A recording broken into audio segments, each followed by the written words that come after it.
আমি প্রত্যেকটা ভার্সিটির ডায়াগ্রাম রেডি করে দিয়েছি, তুমি এইভাবে এই নিয়ম অনুসারে ফলো করতে থাকো, ইনশাআল্লাহ খুবই সুন্দর একটা ভালো প্রস্তুতি হবে। আমার গুচ্ছ পরীক্ষার্থী ছোট ভাই বোনেরা, প্লিজ এদিকে আসো, আমি যে কথাগুলো বলছি খুব মনোযোগ দিয়ে শোনো। তুমি যদি মনে করে থাকো যে গুচ্ছ পরীক্ষাটা খুবই সহজ হতে চলেছে, বা তুমি 25-এর মধ্যে 25টা কোশ্চেন অনায়াসে কমন পেয়ে যাবে, তাহলে তুমি ভুল ভাবছো। আমি তোমাকে বলতে চাই তোমার প্ল্যানটা একটু পরিবর্তন করতে হবে। অর্থাৎ আমি তোমাকে যে প্ল্যানটার কথা বলছি বা যে প্ল্যানটা দেওয়ার চেষ্টা করছি, সেটা হচ্ছে 25টা কোশ্চেনের মধ্যে আমরা অনায়াসে যেভাবে হোক 15টা কোশ্চেন আমরা ইনশাল্লাহ রাইট করবোই। তোমার কাছে মনে হতে পারে যে ভাইয়া আমরা 15টা করলে কি চান্স হয়ে যাবে? দেখো 25 সালের যদি তুমি অ্যাডমিশনের সিস্টেমটা দেখে আসো, গতানুগতিক কিন্তু কোশ্চেন হয় নাই, তুমি যেরকম কোশ্চেন এক্সপেক্ট করেছো সেরকম হয় নাই। তার মানে ভার্সিটির পরীক্ষাটা এরকমই হয়। বাট এটা আমরা কখনো বুঝতে পারি না, আমরা মনে করি যে প্রত্যেকটা জিনিস আমাদের কারেক্ট করতে হবে। কিন্তু আমি বলবো না, প্রত্যেকটা জিনিস তোমার কারেক্ট করা যাবে না। ভার্সিটিতে চান্স পাইতে হইলে তোমাকে সবার আগে মাথায় রাখতে হবে তুমি কোনগুলো পারবা না সেগুলো স্কিপ করা, আর যেগুলো তুমি খুব ভালো করে পারবা সেগুলো ভুল না করা। তো আজকের প্ল্যানটা পুরোপুরি এরকম যে আমি তোমাকে 15টা কোশ্চেন কনফার্ম করার জন্য একটা অ্যানালাইসিস নিয়ে আসছি। তুমি যদি এইভাবে পড়াশোনা করো, আমি পুরোপুরি লজিক্যালি এবং প্রমাণের ভিত্তিতে মাত্র 10টা দিন আমি তোমাদের সাথে চ্যালেঞ্জ নিতে চাই, এবং খুব স্ট্রংলি কাম ব্যাক করলাম, কারণ একটা ভালো বিরতি নিয়েছিলাম তোমাদের সকল কন্টেন্টটা গোছানোর জন্য। আমি শুধু কোর্সের ক্লাসে ছিলাম, পাবলিকলি এভাবে ক্লাসে কিন্তু আসি নাই। তো আমি আবারও ব্যাক করছি, অর্থাৎ এই জন্য ব্যাক করছি যে তোমাদের একটা স্ট্রংলি কন্টেন্টগুলো আমি সাজাইছি, সেই কন্টেন্টগুলো আমি তোমাকে দেখাতে চাই। এবং আমার টার্গেট হচ্ছে 25টা কিন্তু না, তোমরা যারা 25টায় কমন পেতে চাও তাদের জন্য এই ভিডিও না। তোমার একটা সিট লাগবেই, তুমি যদি 4টা সাবজেক্টে 4-15-60 মার্ক তুলতে পারো, তুমি খুব ভালো একটা সিট পেয়ে যাবা, খুব ভালো একটা জায়গায় চান্স পাবে ইনশাল্লাহ, এটাই সত্য। কিন্তু তুমি খেয়াল করে দেখো, এই 15 মার্কটা কনফার্ম করতে যে আমরা কি করি, আমরা অনেক বেশি দাগা ফেলি, এবং এটাই সবচেয়ে বড় আমাদের ভুলে। আসো, যদি আমরা গুচ্ছটাকে টার্গেট করতে যাই, আমরা কিভাবে ক্র্যাক করব, এবং আমি তোমার সাথে 10 দিনের চ্যালেঞ্জ কিন্তু নিচ্ছি ইনশাল্লাহ। এই 10টা দিনের চ্যালেঞ্জে ইনশাল্লাহ তুমি অনেক ভালো কিছু করতে পারবা। তো আসো, প্রথম কথাটা আমি একটু বলি তোমাকে। প্রথমত, জিএসটির যে এক্সামটা হতে চলেছে, জিএসটির যে এক্সামটা হতে চলেছে, এইটা কিন্তু খুব সহজ হবে এরকম যারা চিন্তা ভাবনা করতেছে তারা কিন্তু একেবারে বোকার স্বর্গে বাস করতেছে। জিএসটির কোশ্চেন হাবি প্রবীর থেকে অনেক স্ট্যান্ডার্ড, এটা মনে রাখো। তো আমি ফার্স্ট অফ অল এখানে যে কাজটা করতে চাই সেটা হচ্ছে, আমার প্ল্যানটা হচ্ছে তুমি যে ভার্সিটি এ এতদিন প্রিপারেশন নিয়েছ এইটাকে আরেকবার হাইলাইট করা, এবং তার সাথে আমি 3টা ভার্সিটির কোশ্চেন অ্যানালাইসিস করে কিছু কন্টেন্ট রেডি করছি। সেটা হচ্ছে, একটা হচ্ছে এমবিএসটিউ মাওলানা ভাসানী, তুমি যেহেতু গুচ্ছতে পরীক্ষা দিতে চলেছ, মাওলানা ভাসানী তোমাকে খুব একটা ভালো একটা মানে ভালো রকমের একটা এই কোশ্চেনগুলো দেখতে হবে। আচ্ছা, এরপরে কি, এরপরে অবশ্যই আইইউ অর্থাৎ ইসলামিক ইউনিভার্সিটি, এটা তো দেখতে হবে। এবং তার সাথে হচ্ছে জাস্ট অর্থাৎ যশোর বিজ্ঞান ও প্রযুক্তি বিশ্ববিদ্যালয়। এবং দেখো এই কোশ্চেন মানে এই কোশ্চেন প্যাটার্নগুলো তাদের কেমন, আমরা তাদের কোশ্চেন প্যাটার্ন, আমরা ভার্সিটি এর কোশ্চেন প্যাটার্ন, এবং এই যে 25 সালে যে পরীক্ষাগুলো তুমি দিয়ে ফেলেছো সেই প্যাটার্নগুলো যদি, অর্থাৎ পরীক্ষার প্রশ্নগুলো যদি আমরা খুব ভালো করে দেখতে পারি, হ্যাঁ, পরীক্ষার সকল প্রশ্ন এগুলো যদি আমরা টার্গেট করে আগাইতে পারি, তাহলে আমাদের খুব ভালো একটা প্রিপারেশন হয়ে যাবে। এটা সবচেয়ে কম সময়ের মধ্যে একটা ভালো প্রিপারেশন হবে। তো আসো আমি তোমাকে দেখাই। দেখো, তুমি আমার এই স্লাইডে দেখতে পাচ্ছ আইইউ, জাস্ট এবং এমবিএসটিও, তার মানে এখানে বোঝানো হচ্ছে ইসলামিক ইউনিভার্সিটি, যশোর বিজ্ঞান ও প্রযুক্তি এবং মাওলানা ভাসানী।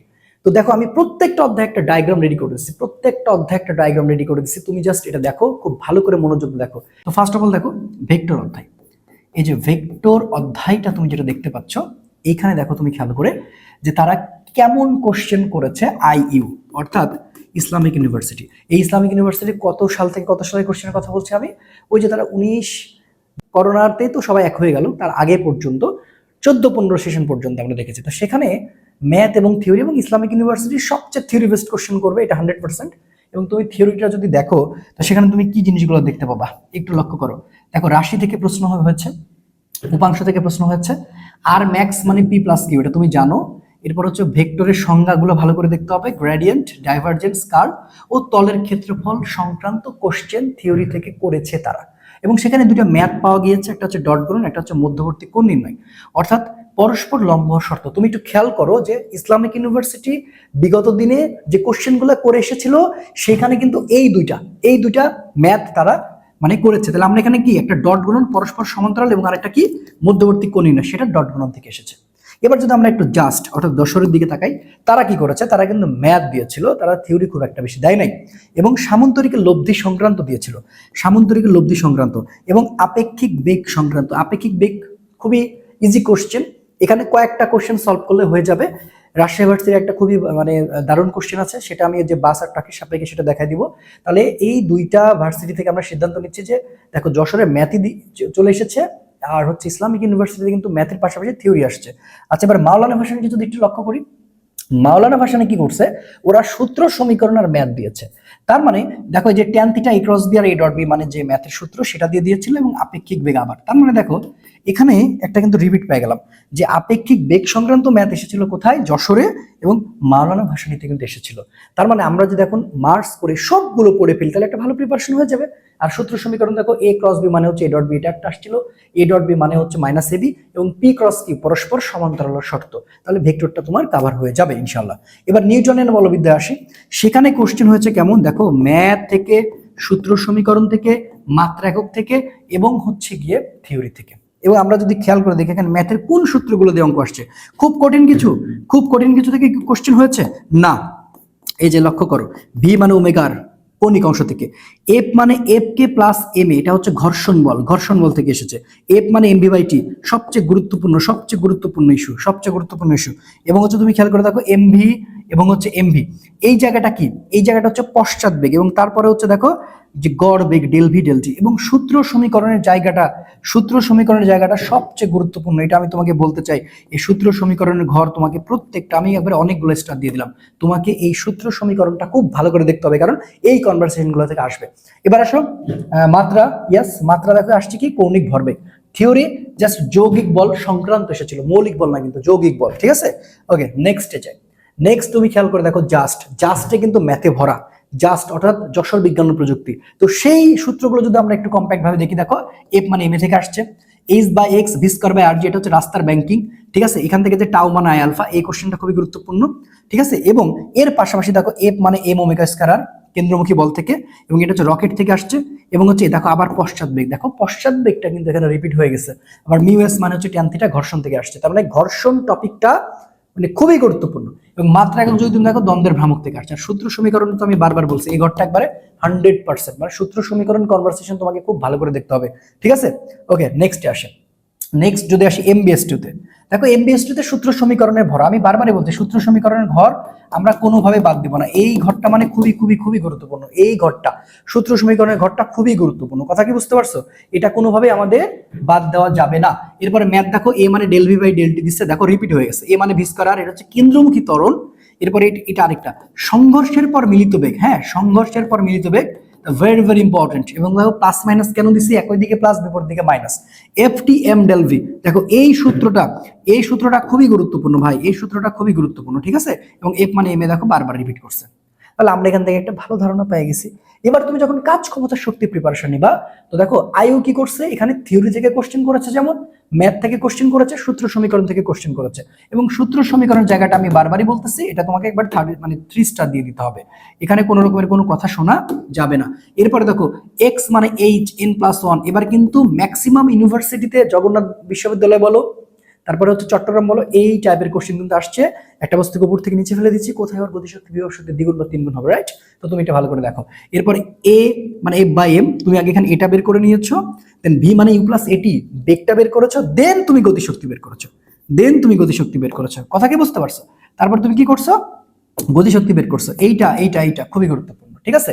এবার আসো থিওরি, ধনাত্মক ও ঋণাত্মক কাজ সম্পর্কিত, অর্থাৎ ধনাত্মক কাজের সত্য, ঋণাত্মক কাজের সত্য, এটা তো তোমার মাস্ট। ওকে, নেক্সট পার্ট জাস্ট, দেখো এখানে একটু হালকা মানে অন্যরকম ম্যাথ করে দিয়ে ফেলেছে, যে M G S cos theta by T, এটা সবার মাথায় কিন্তু ওই পরীক্ষার সময় চলে আসে না। ইকে মানে P square by T M, খুবই টু এম, খুবই গুরুত্বপূর্ণ ভরবেগ এবং গতিশক্তির সম্পর্ক।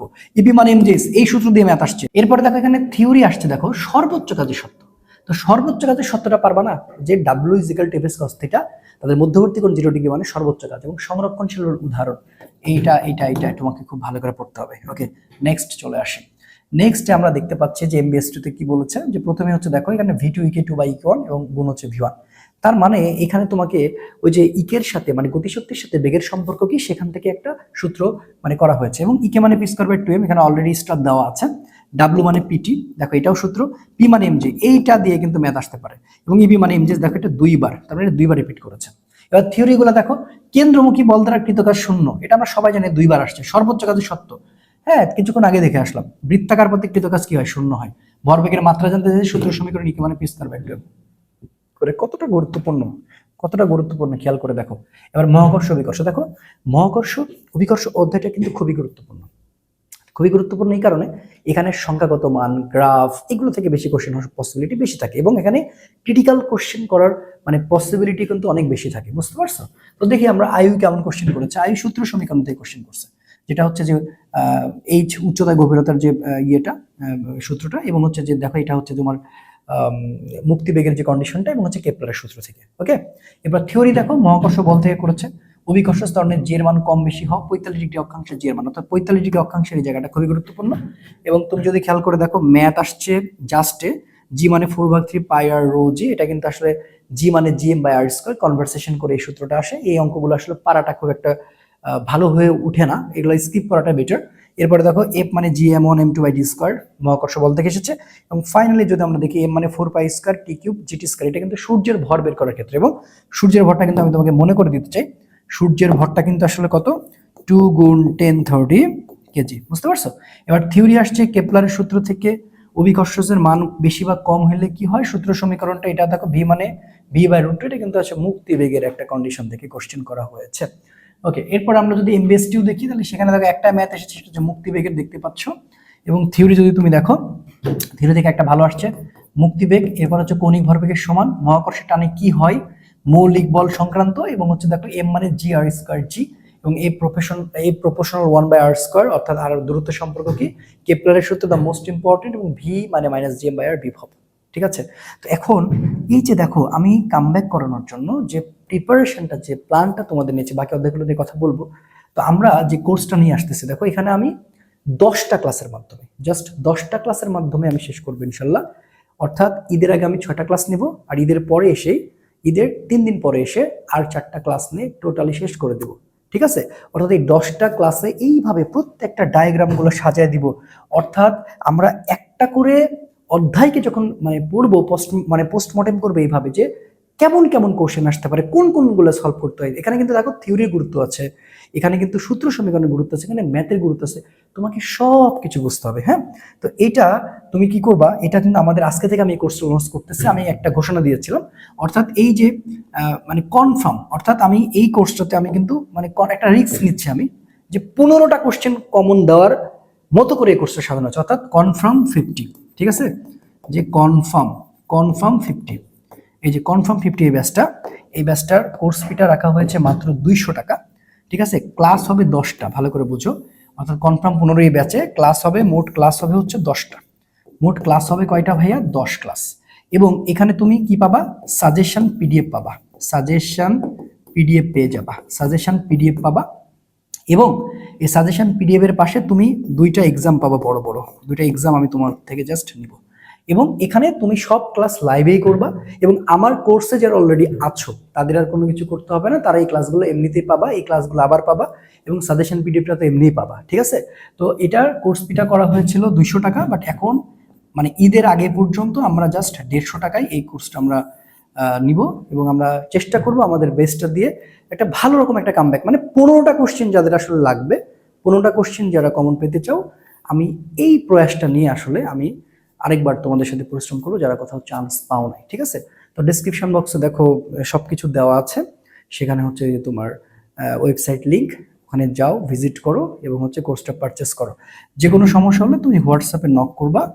তো হোয়াটসঅ্যাপের নাম্বারটা আমি দিয়ে দিচ্ছি, 01312, হ্যাঁ এই যে এই নাম্বারটাতে হোয়াটসঅ্যাপ করবা, বা 01791238115। আচ্ছা, তাহলে তুমি এই কোর্সটা পেয়ে যাবে। আমার এখানে মূল প্রয়াস আমাদের যেভাবে হোক 15টা কোশ্চেন আমরা এখানে কমন পাবো ইনশাল্লাহ। ওকে, নেক্সট পদার্থের গাঠনিক ধর্ম দেখো, আয়ু কি করছে, সবচেয়ে বেশি থিওরি দিছে, সবচেয়ে বেশি থিওরি দিছে, খেয়াল করে দেখো। মাত্রাবিহীন রাশি, পৃষ্ঠ টান, ঠিক আছে, মাত্রাবিহীন রাশি, এরপর হচ্ছে পৃষ্ঠ টান, এরপরে স্পর্শকোণ, আয়নিক বন্ধন রিলেটেড, হ্যাঁ, পয়েস কিসের একক, সান্দ্রতা, স্থিতিস্থাপক ক্লান্তির আবিষ্কারক কে, কেলভিন, সেটা জানতে চেয়েছে, লোয়ার স্থিতিস্থাপকদের আবার হচ্ছে বেশি, এই জিনিসগুলো আসছে। সূত্র সমীকরণটা আমি বারবারই বলি, খুব ভালো করে দেখতে হবে। সেখানে দেখো ডাব্লিউ মানে হাফ গুণ পীড়ন গুণ বিকৃতি, তাহলে মানে এটা যদি ইসলামিক ইউনিভার্সিটির মতো করেই কোশ্চেন হয়, খুবই সহজ কোশ্চেন হবে, কিন্তু এটা তো করবে না, সবাই সম্মিলিতভাবে করার চেষ্টা করবে অবশ্যই। এবং দেখো জাস্টে এখানে একটা শর্টকাট সূত্র ছিল ওয়াই এন মাইনাস ওয়ান, তো এখানে এইটা করার জন্য আসলে এটা শর্টকাট সূত্র দেওয়া আছে না, তোমার বুঝতে সুবিধা হয়। দেখো আবারও এখানে থিওরি বেশি আসছে, যশোরের মতো ইউনিভার্সিটি কিন্তু থিওরি খুবই কম দেয়, বাট ওরা তাও এখানে থিওরি দিছে। খেয়াল করছো? তাহলে থিওরিগুলো আমাদের ভালো করে পড়তে হবে। পৃষ্ঠটান বাড়ে কেন, সর্বাপেক্ষা স্থিতিস্থাপক কোনটি, পৃষ্ঠটান কমার কাহিনী কি, স্থিতিস্থাপক বেশি কেন হয়েছে, পৃষ্ঠশক্তির সংজ্ঞা রিলেটেড এবং একক। দেখছো এই কথাটা কিন্তু একক মাত্রা খুব ভালো করে মাথায় রাখতে হবে। দেখো এমবিএসটি আবার কি করছে, ম্যাথ দিছে, ভি মানে ওয়াই বাই রো, এবং হচ্ছে এফ মানে ইয়ং এর গুণাঙ্ক থেকে আসলে এফটা বের করতে বলা হয়েছে, দৈর্ঘ্য বিকৃতি। এবার থিওরি আবার আসছে, দেখো স্পর্শকোণ, হ্যাঁ, কাঁচ আর পানির যে স্পর্শকোণ সেটা জানতে চাওয়া হয়েছে। কাঁচ আর পানি ভালো করে বুঝো, যে কাঁচ আর পানি রিলেটেড, এই যে দেখো এটা হয় কাঁচ, কাঁচ আর পানি, এই যে কাঁচ আর পানি, স্পর্শকোণ মানে স্পর্শকোণ এ টু জেড, পানির ফোঁটা গোলাকৃতি হওয়ার কারণ কি, দ্বিপল দ্বিপল বন্ধন এবং পীড়নের মাত্রা একক এবং ইয়ং এর গুণাঙ্কের মাত্রা একক, এই জিনিসগুলো খুবই বেশি বেশি বেশি করে পড়া লাগবে, কোনো কথা হবে না। নেক্সটে চলে আসে পর্যায়বৃত্তিক গতি, আইইউ এখান থেকে জাস্ট ম্যাথ করেছিল, দেখো এই ম্যাথ হচ্ছে দুইটা, এই যে তোমার হচ্ছে পর্যায়কাল থেকে দুইটাই আসছে, তো এটা একটু দেখতে হবে। এবং জাস্টে ম্যাথ এসেছে ভি থেকে, ডাব্লু মানে হাফ কে এক্স স্কোয়ার, এবং এটা হচ্ছে স্থিতিশক্তি থেকে, এবং V max 2 GL sine theta by 2, এটা একটা সূত্র আছে। এবং থিওরি দেখো সরল দোলকের কৌণিক বিস্তারের শর্ত, যে থিটার পরিমাণ 4 ডিগ্রি বা 4 ডিগ্রি কম হওয়া লাগবে। ওকে, এমবিএস2 কি করছে, এখানে দেখো এফ মানে 1/t এই সূত্র দিচ্ছে, দশা পার্থক্য the most important, V max omega A এটাও, এবং টি2 মানে হচ্ছে রুট এন টি1, অপর যদি আসলে এটা বের করতে বলে। সূত্র সমীকরণটা দেখো এ মিনিমাম 0, ভি ম্যাক্স মানে হচ্ছে ওমেগা আর এ মিনিমাম 0, এ ম্যাক্স এটা হচ্ছে এ ম্যাক্স এর সূত্র, সেটা বলবে কোনটা, সর্বোচ্চ গতিশক্তি হাফ কে স্কয়ার, ভর ও কম্পাঙ্কের মধ্যে সম্পর্ক কি। তারপরে হচ্ছে থিওরি একটা, যে কণার কম্পাঙ্কের উপর নির্ভরতা যতটুকু আছে সেই বিষয়। আচ্ছা, এবার খেয়াল করে দেখো আদর্শ গ্যাসের গতিতত্ত্ব, এটা সম্পূর্ণ থিওরি বেসড হবে, এখান থেকে খুবই কম ম্যাথ আসবে, যদি ম্যাথ আসে তাহলে গ্যাসের গতিশক্তি হওয়ার সম্ভাবনা সবচেয়ে বেশি থাকে। তো থিওরিটা দেখো এখানে কি করছে, পরমাণু তাপমাত্রা -273°C, স্বাধীনতার মাত্রাগুলো দেখতে হবে তোমাকে, ঠিক আছে, পি মানে 1/3 রো সি স্কয়ার, কোন আদর্শ গ্যাসের স্থিতিশক্তি সম্পর্কিত কি সেটা বলা হয়েছে। জাস্ট সেখানে ম্যাথ দেখো, দেখো এটা দিয়ে আমি একটা বারবার বলছি, E/32/nRT, আবেগিক আর্দ্রতা খুব কম আসছে, তারপরে তুমি দেখবা হ্রদের গভীরতাটা একটু বেশি ইম্পর্টেন্ট। ওকে, এরপরে থিওরি দেখো আদর্শ কৃষ্ণবস্তুর শোষণ ক্ষমতা 100%, আর গতিশক্তির সাথে বিস্তারের যে সম্পর্ক রয়েছে সেটা, আর তেমন কিছু এখানে নাই। আজকে আমি শুধুমাত্র পদার্থবিজ্ঞান প্রথম পত্র নিয়ে কিন্তু তোমাকে আমি দেখালাম, যেন এই যে কোর্সের মডিউলটা আমি বোঝানোর চেষ্টা করলাম, যে আমি আসলে এখানে কিভাবে ক্লাসগুলো নিব, অর্থাৎ আমি এখানে সর্বোচ্চ ভালো করে তোমাকে বুঝতে হবে, আমি কিন্তু পড়াই কিভাবে সেটা তোমরা দেখে আসছো। থিওরিতে আমি সম্পূর্ণভাবে মনোযোগ দেব, ম্যাথ আলাদা করে আমি মনোযোগ দেব তোমাদের ক্লাসে, ঠিক আছে। একক মাত্রাগুলো তোমাকে খুব ভালো করে পড়াই নেবে, এখান থেকে যে কোশ্চেন আসবে ইনশাআল্লাহ, ঠিক আছে। এরপর হচ্ছে সূত্র সমীকরণ, এগুলো প্রত্যেকটা টাইপ করে করে আলাদা করে আমি কন্টেন্টগুলো রেডি করছি ইনশাআল্লাহ। হ্যাঁ, এইভাবে প্রত্যেকটা, এবং সংখ্যাগত মানের জন্য তোমার জন্য একটা আলাদা পার্ট থাকবে। দেখো ভাই, আমি আবারও বলতেছি যে তুমি যদি 4 গুণ 15 যদি 60 মার্ক পাও, তোমার পজিশন অনেক টপ হবে। সো লোভ না করে 60 মার্কের একটা প্রিপারেশন নিয়ে খুব ভালো করে পড়ো, প্রত্যেকটা সাবজেক্টে 15 মার্ক কনফার্ম করো, এখনো সময় আছে, চরম একটা কামব্যাক হবে ইনশাআল্লাহ। তুমি আমার সাথে কামব্যাকটা দাও। ক্লাস স্টার্ট হবে হচ্ছে 20 রমাদান, ঠিক আছে, অর্থাৎ 20 রমজান থেকে শুরু করে আমি 6টা ক্লাস নিব, অ্যান্ড তারপর ছুটি রাখবো, ঈদের পর জাস্ট 2 দিন পরে এসে বা 3 দিন পরে এসে বাকি 4টা ক্লাস নিয়ে ফেলবো, এবং খুব ইজিলি ভালো করে শেষ করে দেবো ইনশাআল্লাহ। এবং ফিজিক্সের যে দুর্বলতা তোমাদের রয়েছে সেটা মানে অনেকাংশে তুমি রিমুভ করতে পারবা, কারণ আমি যদি শুধুমাত্র ফিজিক্স নিয়ে কাজ করব, আর এখানে কিন্তু আমার টার্গেট হচ্ছে 15, আমি কিন্তু 25 তোমাকে কমান দিতে পারবো না। তো সবাই ভালো থেকো, টেনশন করো না, আল্লাহ তাআলার অশেষ রহমতে রমজান মাসে জাস্ট পরিশ্রম করো, আল্লাহ তাআলা মনের আশা কবুল করবে ইনশাআল্লাহ। ভালো থেকো, দেখা হচ্ছে পরবর্তী ভিডিওতে। আসসালামু আলাইকুম রহমতুল্লাহ।